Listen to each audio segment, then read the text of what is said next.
Maths foundation के physics के class में आप सभी का स्वागत है। मैं इरफान आलम आपको पढ़ा रहा हूँ क्लास 11 के चैप्टर नंबर 4 जिसका नाम है मोशन इन ए प्लेन का फर्स्ट टॉपिक जो कहलाता है द वेक्टर्स। ये है द वेक्टर्स। द वेक्टर्स का आज हम लोग कुछ प्रॉब्लम सॉल्व करने वाले हैं। आपको मालूम है, मैंने आपको बताया था, सपोज कीजिए कि ए और बी दो वेक्टर्स हैं। एक वेक्टर ए है और ये दूसरा वेक्टर बी है, और ऐसा मान लिया जाए कि इन दो वेक्टर्स के बीच का एंगल थीटा है। इन दोनों वेक्टर्स को किसी ट्रायंगल के दो साइड से रिप्रेजेंट कर सकते हैं। तो इन दोनों का जो रिजल्टेंट होगा, रिजल्टेंट का मतलब हुआ दोनों को ऐड करने के बाद जो वेक्टर मिलेगा, उस वेक्टर्स को रिजल्टेंट वेक्टर कहा जाता है और इसे सी से लिखा जाता है। C is equal to A plus B. तो ये ट्रायंगल की तीसरे साइड से रिप्रेजेंट्स होता है, मतलब C is equal to A plus b हो जाएगा। अगर दो वेक्टर्स किसी ट्रायंगल के दो साइड से रिप्रेजेंट किया जा सकता है तो इन दोनों का रिजल्टेंट मतलब इन दोनों का सम ट्रायंगल के थर्ड साइड से रिप्रेजेंट होगा, और वो थर्ड साइड है C, तो C is equal to A plus b. मैंने बताया था कि इस C में रिजल्टेंट का मैग्नीट्यूड भी है और रिजल्टेंट का डायरेक्शन भी है। तो पहले इसका मैग्नीट्यूड हमने निकाला था और मैग्नीट्यूड आया था C is equal to under root A square plus B square plus 2ab cos theta. ये मैग्नीट्यूड आया था। फिर इसका मैंने डायरेक्शन निकाला था और ये बताया था कि मान लिया जाए कि रिजल्टेंट वेक्टर ए के साथ अल्फा का एंगल बनाता है।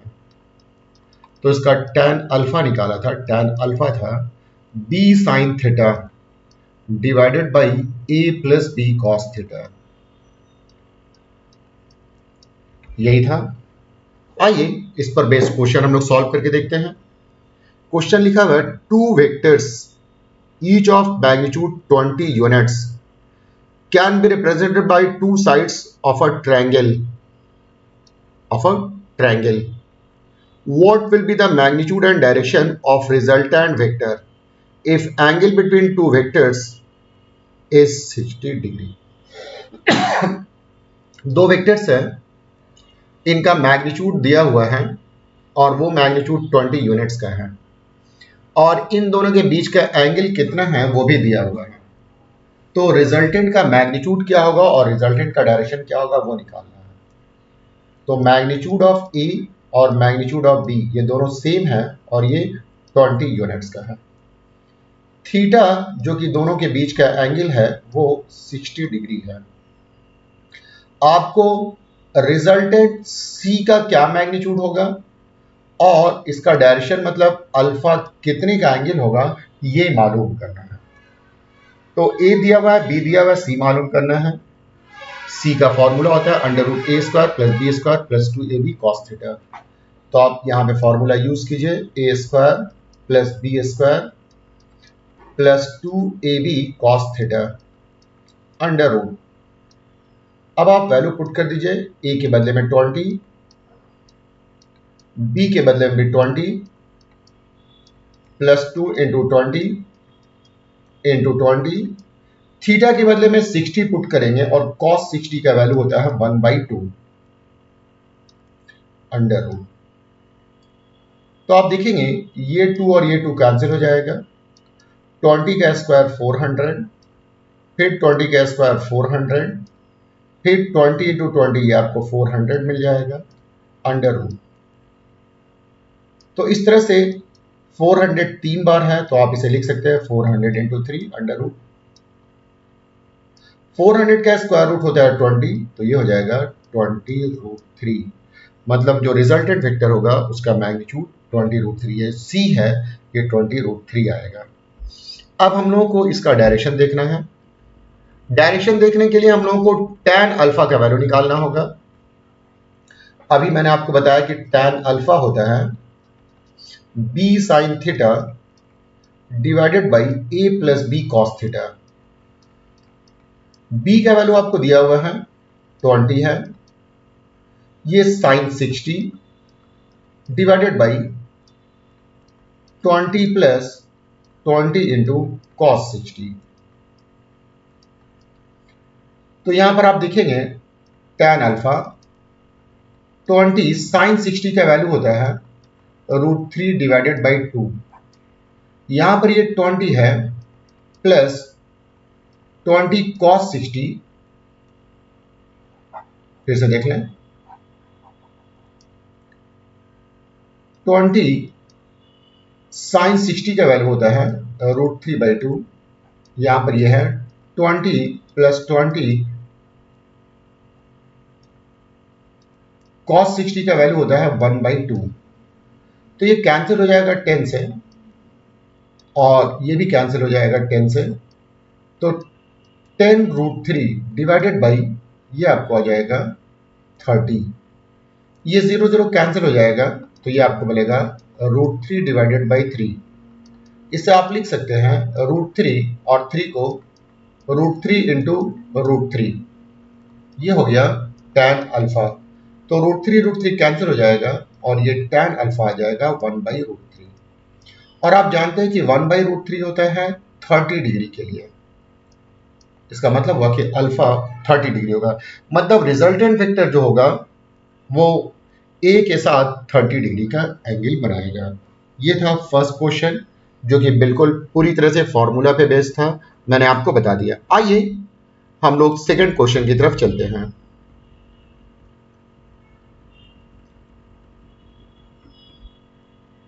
अगला क्वेश्चन है magnitude of resultant of two vectors of magnitude 12 units and 5 units are found to be 13 units.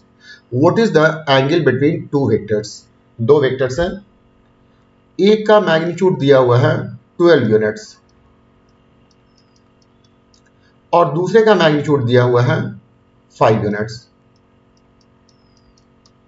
और रिजल्टेंट का मैग्नीट्यूड दिया हुआ है 13 units.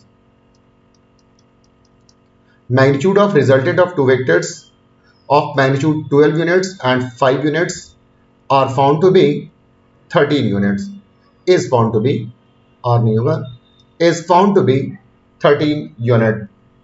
What is the angle between two vectors? मतलब हम लोग को इस बार थीटा का वैल्यू निकालना है। तो फॉर्मूला आपके लिए क्या है, c is equal to √a square plus b square plus 2ab cos theta under root. आप वैल्यूज पुट कर दें, c का वैल्यू 30 है, a का वैल्यू 12 है और 12 का स्क्वायर करेंगे तो आपको मिलेगा 144। फिर b 5 है, 5 का स्क्वायर करेंगे तो 25।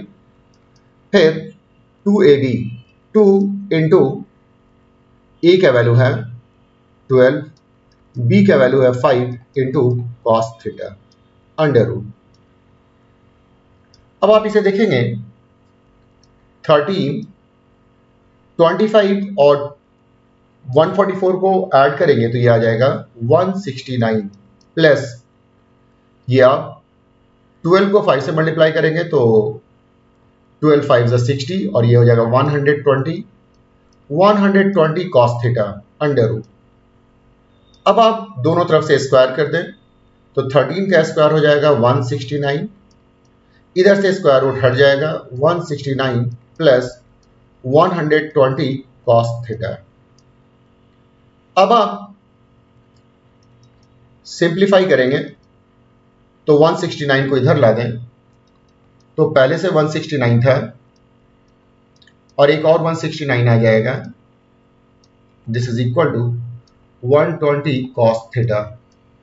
169 जीरो हो जाएगा, मतलब 120 cos theta is equal to आपको हो जाएगा 0। मतलब कॉस थीटा जो होगा वो 0 हो जाएगा। और आपको मालूम है कि जब थीटा 90 होता है तभी कॉस का वैल्यू 0 आता है। इसका मतलब हुआ कि थीटा 90 डिग्री है, मतलब 12 यूनिट और 5 यूनिट्स के बीच का जो एंगल है वो 90 डिग्री है। तो ये था दूसरा क्वेश्चन। आइए नेक्स्ट क्वेश्चन की तरफ चलते हैं।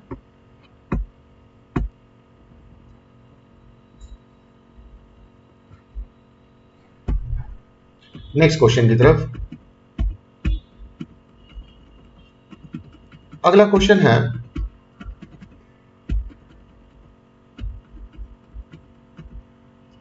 two vectors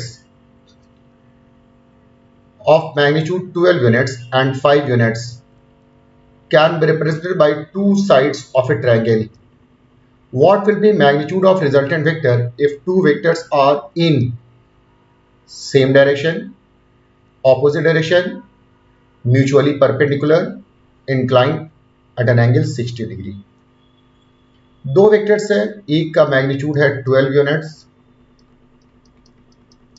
दूसरे का मैग्नीट्यूड है 5 यूनिट्स, और आपको पूछा गया है ये किसी ट्रायंगल के दो साइड से रिप्रेजेंट किए जा सकते हैं। तो C का वैल्यू क्या होगा? पहला है जब दोनों वेक्टर सेम डायरेक्शन में हो, फिर ऑपोजिट डायरेक्शन में हो, म्यूचुअली परपेंडिकुलर हो और इंक्लाइन हो। तो आइए सबसे पहले देखते हैं सेम डायरेक्शन। सेम डायरेक्शन आपको याद होगा मैंने बताया था कि अगर दो वेक्टर सेम डायरेक्शन में हो तो रिजल्टेंट का जो मैग्नीट्यूड होता है वो a प्लस बी होता है। सेम डायरेक्शन पे होने पर मैग्नीट्यूड का वैल्यू a प्लस बी। तो a का वैल्यू है 12 यूनिट्स और b का वैल्यू है 5 यूनिट्स। तो इस तरह से दोनों मिलाकर के हो जाएगा 17 यूनिट्स। ये तो मैक्सिमम वैल्यू है। दूसरा फिर बोला गया है ऑपोजिट डायरेक्शन। ऑपोजिट डायरेक्शन तो ऑपोजिट डायरेक्शन में आपको बताया गया कि c का वैल्यू होता है a minus b. a 12 units है और b 5 यूनिट्स है, तो ये आपको आ जाएगा 7 यूनिट्स। अब देख लें इसे मैक्सिमम वैल्यू भी कहा जाता है और इसे मिनिमम भी। उसके बाद बोला गया है म्यूचुअली परपेंडिकुलर। तो म्यूचुअली परपेंडिकुलर का फॉर्मूला होगा अंडर रूट ए स्क्वायर प्लस बी स्क्वायर। ए का वैल्यू है 12 का स्क्वायर और बी का वैल्यू है 5 का स्क्वायर। सिंप्लीफाई करेंगे तो ये 144 आ जाएगा प्लस 25 आ जाएगा। तो इस तरह से ये 169 आएगा स्क्वायर रूट, इसका हो जाएगा 30। अब आपको 60 डिग्री पर निकालना है। फोर्थ में एट 60 डिग्री, तो 60 डिग्री के लिए c is equal to under root A square plus B square plus 2ab cos 60 हो जाएगा। आप वैल्यू पुट करें, a का वैल्यू है 12 इसका स्क्वायर, b का वैल्यू है 5 का स्क्वायर, 2 इंटू 12 इंटू 5 और cos 60 का वैल्यू होता है 1/2। 2 6 2 कैंसिल हो जाएगा और बाकी आप इसे खुद से सॉल्व कर सकते हैं। तो ये भी फॉर्मूला बेस्ड क्वेश्चन था जो आपके कंसेप्ट को क्लियर कर रहे हैं। आइए हम लोग आगे की तरफ चलते हैं नेक्स्ट क्वेश्चन की ओर। अगला क्वेश्चन है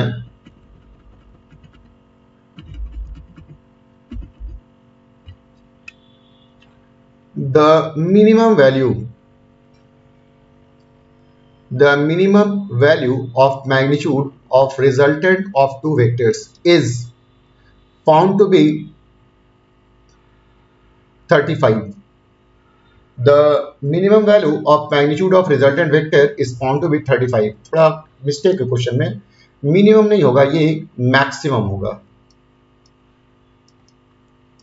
maximum the maximum value of magnitude of resultant of two vectors is found to be 35. But their minimum value is found to be 5. Find magnitude of each vector. दो vectors का maximum value दिया हुआ है C max, ये आपको 35 है, और इनका मिनिमम वैल्यू दिया हुआ है C min, ये मिनिमम वैल्यू है 5। तो आपको मालूम करना है कि A का वैल्यू क्या होगा और B का वैल्यू क्या होगा। बिल्कुल आसान से है।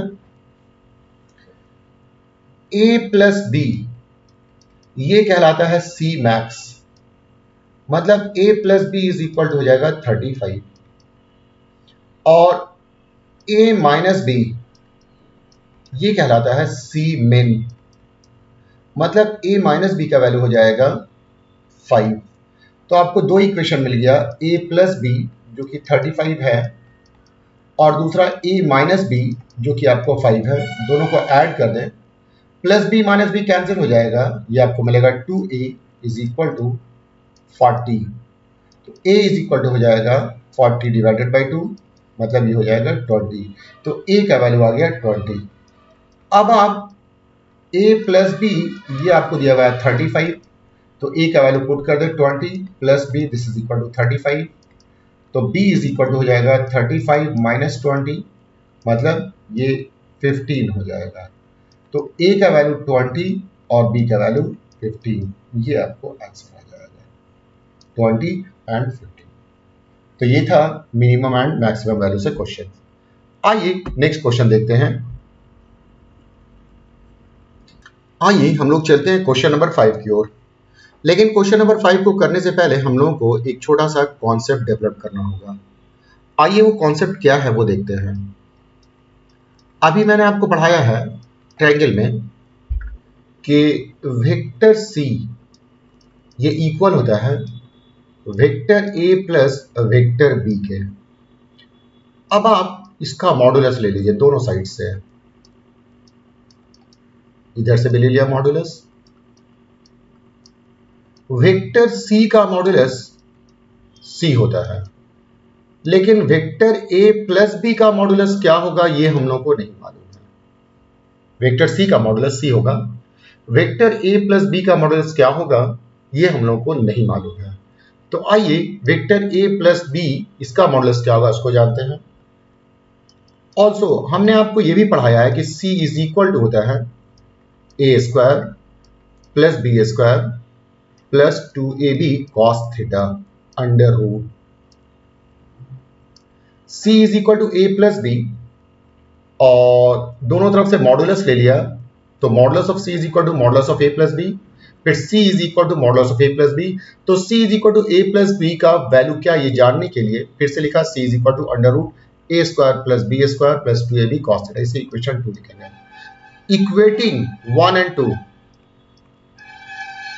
इक्वेटिंग 1 एंड 2 वी गेट क्या मिलेगा, modulus of a plus B. फिर से देख लें, equating 1 and 2 modulus of a plus B, ये आपको मिल जाएगा a square plus B square plus 2ab cos theta under root. तो आपको एक चीज याद रखना होगा अब कि modulus of a plus b होता है a square plus B square plus 2ab cos theta. फिर से बोल रहे हैं, modulus of a plus B होगा a square plus B square plus 2ab cos theta. इसी तरह से modulus of p plus q आप निकालेंगे, तो modulus of p plus q होगा p square plus q square plus 2pq cos theta, ये हो जाएगा modulus of p plus q, p square plus q square plus 2pq cos theta. तो मैं समझता हूं कि ये कॉन्सेप्ट आप जान गए हैं, यही याद रखना है। Modulus of a plus b is equal to a square plus b square plus 2ab cos theta. यहां पर क्वेश्चन दिया हुआ है c is equal to a plus b and c is equal to a plus b। दो बार दिया हुआ है। आप देखेंगे पहली बार जो दिया हुआ है c is equal to a plus B, ये वेक्टर फॉर्म में है, और दूसरी बार जो c is equal to a plus b दिया हुआ है ये स्केलर फॉर्म में है। तो c is equal to a plus B ये वेक्टर फॉर्म में, ये हमेशा होता है, लेकिन c is equal to a plus B ये हमेशा नहीं होता है। आपको याद होगा मैंने बताया था कि c is equal to a plus B होगा जब a और b के बीच का एंगल 0 डिग्री हो। c is equal to a plus B ये ट्रायंगल में हमेशा होता है, लेकिन c is equal to a plus B मतलब modulus of c is equal to modulus of a plus modulus of b, ये हमेशा नहीं होता है। ये तभी होता है जब a और b के बीच का एंगल 90 हो। तो find angle between a and b, a and b के बीच एंगल कितने का है ये हम लोग को फाइंड करना है। ऐसे तो हम लोग जान रहे हैं कि ये 90 का एंगल होगा, लेकिन फिर भी सॉल्व करके दिखाना होगा। तो आप देखिए लिखा हुआ है given c is equal to a plus B. अब आप इसका मॉडुलस ले लीजिए, modulus of c this is equal to modulus of a plus modulus of b। Modulus of c अगर मॉडुलस लेंगे तो वेक्टर साइन हट जाएगा, सी आ जाएगा। और modulus of A plus modulus of B देखिए यहां बताया है, ये होगा A square plus B square plus 2ab cos theta under root.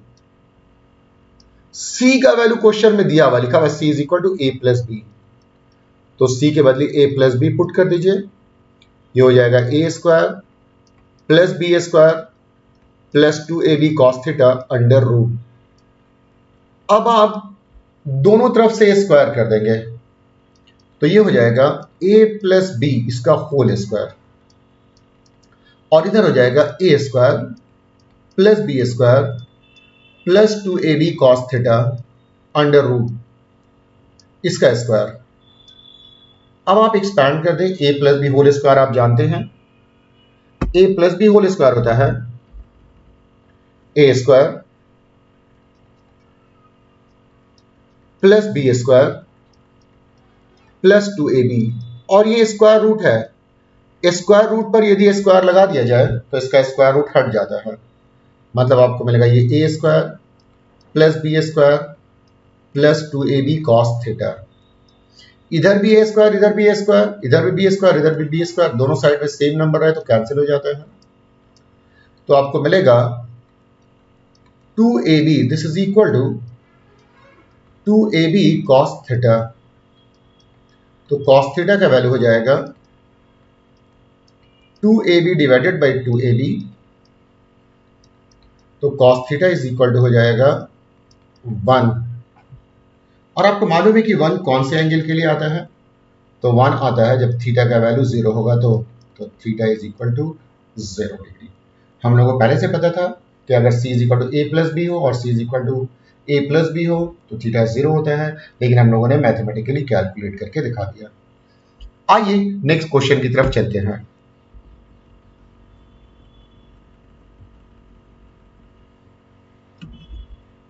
इसी तरह का एक क्वेश्चन है,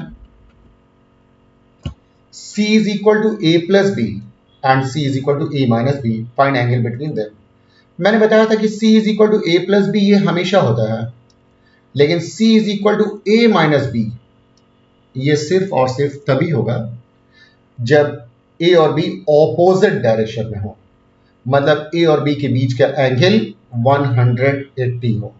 तो यहां पर कैलकुलेट करेंगे तो a और b के बीच का एंगल 180 आएगा। आइए कैसे सॉल्व करते हैं वो देखिए।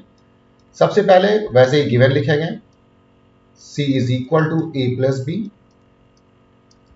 अब दोनों तरफ से मॉडुलस ले लेंगे, modulus of c this is equal to modulus of A plus B. c का मॉडुलस c हो जाएगा और a प्लस बी का modulus A square plus B square plus 2ab cos theta होगा अंडर रूट। c का value दिया हुआ है, c का वैल्यू है a माइनस बी, तो a minus b this is equal to a square plus B square plus 2ab cos theta under root. अब हम लोग स्क्वायर रूट को हटाने के लिए दोनों तरफ से स्क्वायर कर देंगे, तो इधर हो जाएगा a माइनस बी इसका होल स्क्वायर, ये हो जाएगा ए square plus B square plus 2ab cos theta under root इसका स्क्वायर। तो ये a plus B whole square है, इसका फॉर्मूला हो जाएगा ए square plus B square minus 2ab। यहां पर आपने स्क्वायर लिया है तो स्क्वायर रूट हट जाएगा, ए square plus B square plus 2ab cos theta ये आ जाएगा। लेफ्ट साइड में ए स्क्वायर, राइट साइड में ए स्क्वायर कैंसिल, ये बी स्क्वायर कैंसिल, तो आपको मिलेगा minus 2ab this is equal to 2ab cos theta. cos theta के लिए आप इस इक्वेशन को सॉल्व करेंगे तो ये हो जाएगा minus 2ab divided by 2ab, ab और ab कैंसिल हो जाएगा, तो cos theta is equal to हो जाएगा -1, और ये -1 आता है जब थीटा इज इक्वल टू 180 हो, तो थीटा इज इक्वल टू 180 के लिए -1 आ जाएगा। तो आपने ये देख लिया किस तरह से होगा। नेक्स्ट हम लोग आते हैं अगले क्वेश्चन की ओर।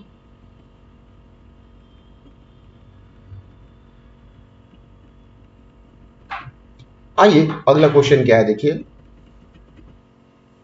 अगला क्वेश्चन लिखा हुआ है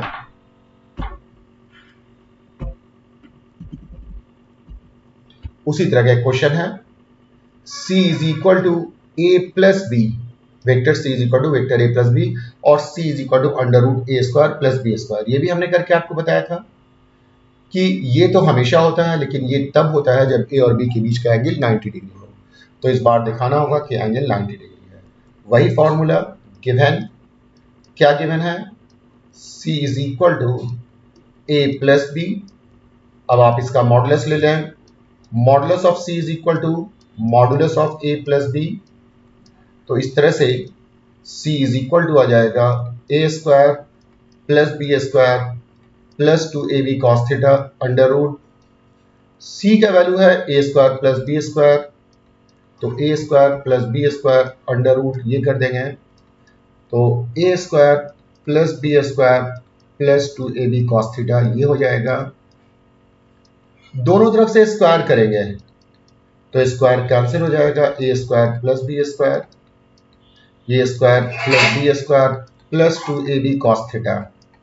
दोनों तरफ से स्क्वायर करेंगे तो स्क्वायर रूट हट जाएगा, ए square cancel, B square cancel, तो 2ab cos थीटा इसका वैल्यू हो जाएगा 0। तो cos थीटा हो जाएगा 0 और cos थीटा का वैल्यू 0 होता है जब थीटा का वैल्यू 90 डिग्री। तो ये हो गया 90। तो आइए अगले क्वेश्चन की ओर चलते हैं। अगला क्वेश्चन सॉल्व करने से पहले हम लोगों को एक और चीज लर्न करना पड़ेगा। आइए देखिए वो क्या है। हमने आपको बताया था modulus of a plus b. Modulus of a plus b होता है a square plus B square plus 2ab cos theta under root. इसे हम लोग इस फॉर्मेट में भी लिख सकते हैं, a के मॉडुलस का स्क्वायर प्लस b के मॉडुलस का square plus 2 into modulus of a into modulus of b into cos theta under root. इस फॉर्मेट में लिख सकते हैं। तो अगला क्वेश्चन सॉल्व करने के लिए मॉडुलस को इसी फॉर्मेट में लिखना होगा, तो मेरा क्वेश्चन सॉल्व हो जाएगा। देखिए क्या लिखा हुआ है, resultant of two unit vector is also unit vector. What is the angle between two vectors. दो यूनिट वेक्टर है, यूनिट वेक्टर को कैप से लिखा जाता है, एक यूनिट वेक्टर ए है और दूसरा यूनिट वेक्टर बी है। जब इन दोनों को ऐड करते हैं तो ऐड करने के बाद जो मिलता है वही रिजल्टेंट कहलाता है। ये रिजल्टेंट भी यूनिट वेक्टर है, तो मान लिया जाए कि ये सी कैप है। तो ए कैप और बी कैप के बीच कितने का एंगल है ये बताना है। तो ये जानने के लिए हम लोगों को ए कैप प्लस बी कैप इसका मॉडुलस ले लेना होगा और इस तरफ भी मॉडुलस ले लेना होगा, मतलब दोनों साइड मॉडुलस ले लेंगे। अब इसे एक्सपैंड करेंगे तो ए कैप के मॉडुलस का स्क्वायर प्लस ये हो जाएगा बी कैप के मॉडुलस का square plus 2 into modulus of a cap into modulus of b cap cos theta under root. This is equal to modulus of c cap है। और जब भी ए कैप दिया रहे मतलब यूनिट वेक्टर है और इसका मॉडुलस 1 होता है, तो 1 का स्क्वायर प्लस 1 का square plus 2 into 1 into cos theta. Right side में भी सी कैप का मॉडुलस है तो ये 1 हो जाएगा। अब हम लोग इसे सॉल्व करेंगे, 1 का स्क्वायर 1 और यहां भी 1 का स्क्वायर 1, तो 1 प्लस 1 मिलकर हो जाएगा 2, 2 इंटू 1 ये हो जाएगा 2 cos theta. This is equal to 1।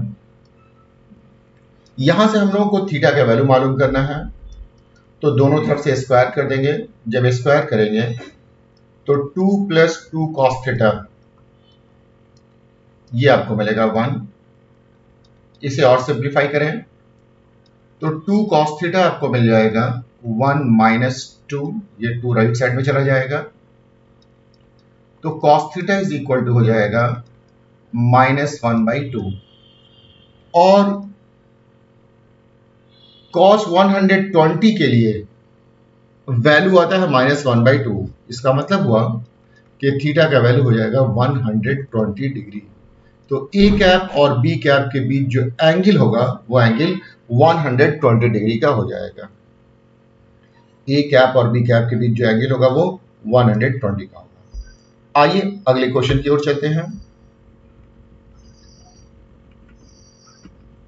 अगला क्वेश्चन है,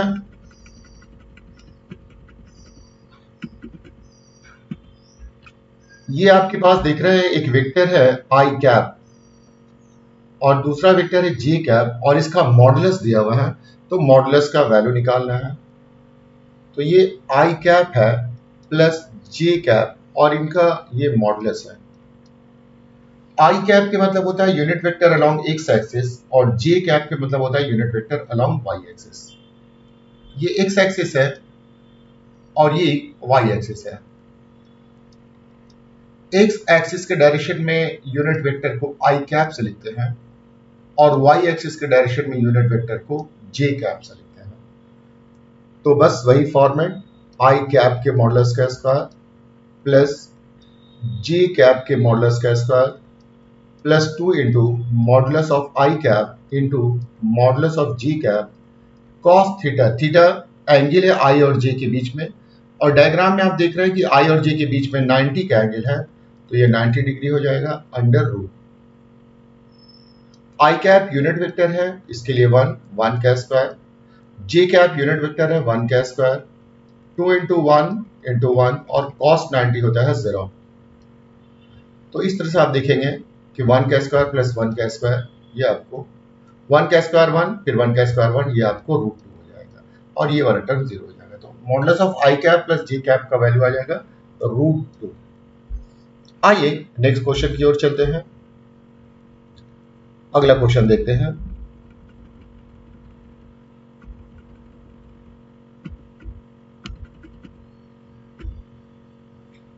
अगले क्वेश्चन में हम लोगों को प्रूफ करना है। प्रूफ क्या करना है कि modulus of a cap plus b cap is equal to 2 cos theta. तो इसको प्रूफ करने के लिए हम लोग लेफ्ट हैंड साइड से स्टार्ट करते हैं। लेफ्ट हैंड साइड में दिया हुआ है a cap plus b cap का मॉडुलस।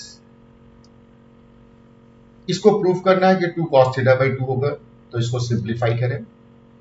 ए कैप प्लस बी कैप ये हो जाएगा ए कैप का स्क्वायर प्लस बी कैप के मॉडुलस का square plus 2 into a cap का मॉडुलस इंटू बी कैप का modulus into cos theta under root. ये हो गया। ये ए और बी यूनिट वेक्टर है, तो यूनिट वेक्टर का मॉडुलस 1 का स्क्वायर प्लस 1 का square plus 2 into 1 into cos theta under root. 1 का स्क्वायर 1 होगा और 1 का स्क्वायर 1, तो 1 प्लस 1 मिलकर 2 हो जाएगा और ये 2 कॉस थीटा अंडर रूट हो जाएगा। पहले वाले टर्म में भी 2 है और दूसरे वाले टर्म में भी 2 है, तो 2 कॉमन आ जाएगा। 2 इंटू 1 प्लस कॉस थीटा ये हो जाएगा। अब आप देखेंगे यहां पर 1 प्लस कॉस थीटा आया है। एक फॉर्मूला है, जब भी अगर आपको 1 प्लस कॉस मिले तो इसका वैल्यू होता है 2 कॉस स्क्वायर। जब भी 1 प्लस कॉस हो तो इसका वैल्यू हो जाएगा 2 कॉस स्क्वायर, और जो कॉस के साथ लेफ्ट साइड में एंगल है, राइट साइड में वो एंगल हाफ हो जाता है, मतलब ये थीटा बाई 2 हो जाएगा। अगर आपको लिखा रहता है 1 प्लस कॉस 2 थीटा, तो 1 प्लस कॉस के बदले में 2 कॉस स्क्वायर, और यह एंगल 2 थीटा है तो यहां पर थीटा हो जाएगा। अगर लिखा रहता है 1 प्लस कॉस 4 थीटा, तो 1 प्लस कॉस के बदले में तो वही 2 कॉस स्क्वायर, और 4 थीटा का हाफ होता है 2 थीटा, तो 2 थीटा हो जाता है। यहां 1 प्लस कॉस थीटा है तो इसका वैल्यू हो जाएगा 2 कॉस स्क्वायर, जो एंगल है उसका हाफ, तो थीटा बाई 2 अंडर रूट। अब आप देखेंगे 2 को 2 से मल्टीप्लाई करेंगे तो 4 हो जाएगा, और 4 का स्क्वायर रूट 2, और कॉस स्क्वायर थीटा बाई 2 का स्क्वायर रूट होता है कॉस थीटा बाई 2, तो यही तो प्रूफ करना था, हेंस प्रूफ। तो ये प्रूफ हो गया। ये वाला क्वेश्चन अभी हम लोग प्रूफ नहीं कर पाएंगे क्योंकि इसके लिए जो कॉन्सेप्ट हम लोगों को चाहिए था वो अभी हम लोगों ने डेवलप नहीं किया। तो आज के लिए इतना ही है, बाकी बातें हम आपको नेक्स्ट क्लास में